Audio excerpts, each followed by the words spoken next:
హరిప్రియ భక్తి ఛానల్ ప్రేక్షకులకి ముందుగా నమస్కారం. శివపురాణంలో వర్ణించబడిన ఒక ముఖ్యమైన కథ ఉంది. ఇందులో తారకాసురుడు అనే రాక్షసుడు ముగ్గురు కుమారుల గురించి చెప్పబడింది. తారకాసురుడి దురాగతాల కారణంగా శివుడి కుమారుడు కార్తికేయుడు తారకాసురుడిని సంహరించినప్పుడు తండ్రి మరణంలో తనయులు తీవ్రంగా దుఃఖించారు.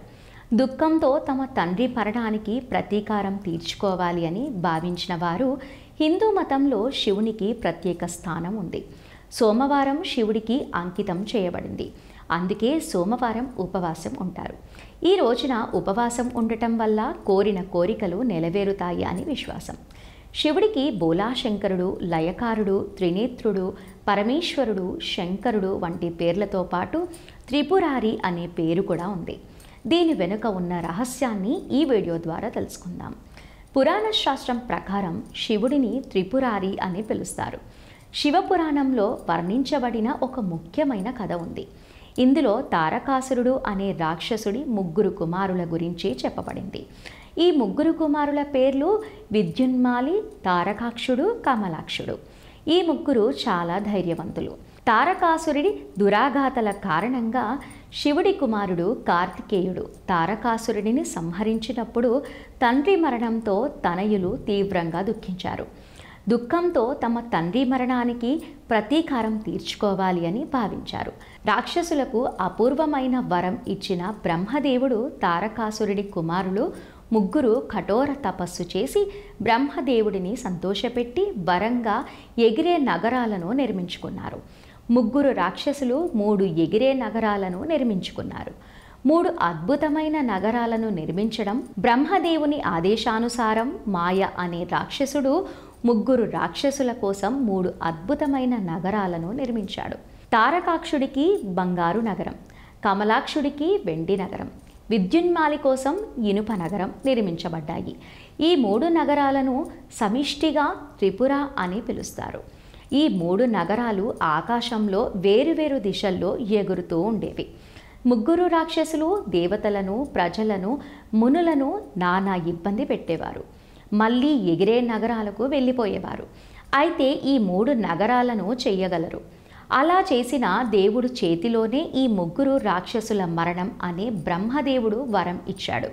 3 లోకాలలోనూ విధ్వంసం. ఈ 3 నగరాల రాక్షసుల తమ శక్తిని, వరాలను దుర్వినియోగం చేసి 3 లోకాలలో విధ్వంసం సృష్టించడం ప్రారంభించారు. వీరి దురాగతాలకు విసిగిపోయిన దేవతలు సహాయం కోసం బ్రహ్మ, విష్ణు, శివుడిని ప్రార్థించారు. బ్రహ్మ తారకాక్షుడు, కమలాక్షుడు, విద్వన్మాలికి వరం ఇచ్చినందుకు ఈ సమస్యను తాను పరిష్కరించలేనని దేవతలకు చెప్పాడు.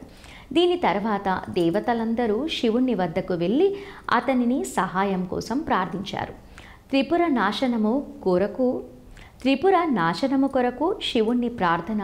శివుడు దేవతల ప్రార్థనలను సంతోషించి త్రిపురను నాశనం చేస్తాను అని వారికి హామీ ఇచ్చాడు.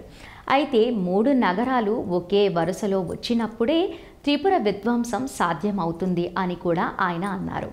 ఈ పని చాలా కష్టం. ఎందుకు అంటే 3 నగరాలు నిరంతరం ఆకాశంలో ఎగురుతూ ఉంటాయి. ఒకే వరుసలో వచ్చే అవకాశం చాలా తక్కువ ఉంటుంది. సంవత్సరాల తర్వాత 3 నగరాలు లైన్లోకి రాబోతున్నప్పుడు ఒక ప్రత్యేక క్షణం రాబోతుంది.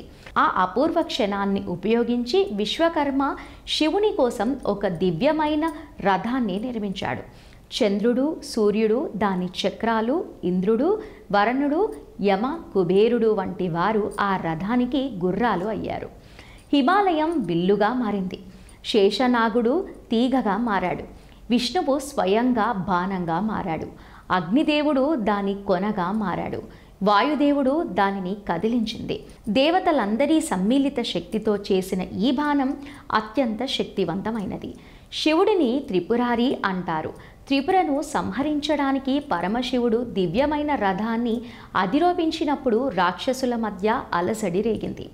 అప్పుడు దేవతలు, రాక్షసుల మధ్య భీకర యుద్ధం జరిగింది. త్రిపురలోని 3 నగరాలు సరళ రేఖలో వచ్చిన వెంటనే శివుడు దివ్య బాణం ప్రయోగించి వాటిని నాశనం చేశాడు.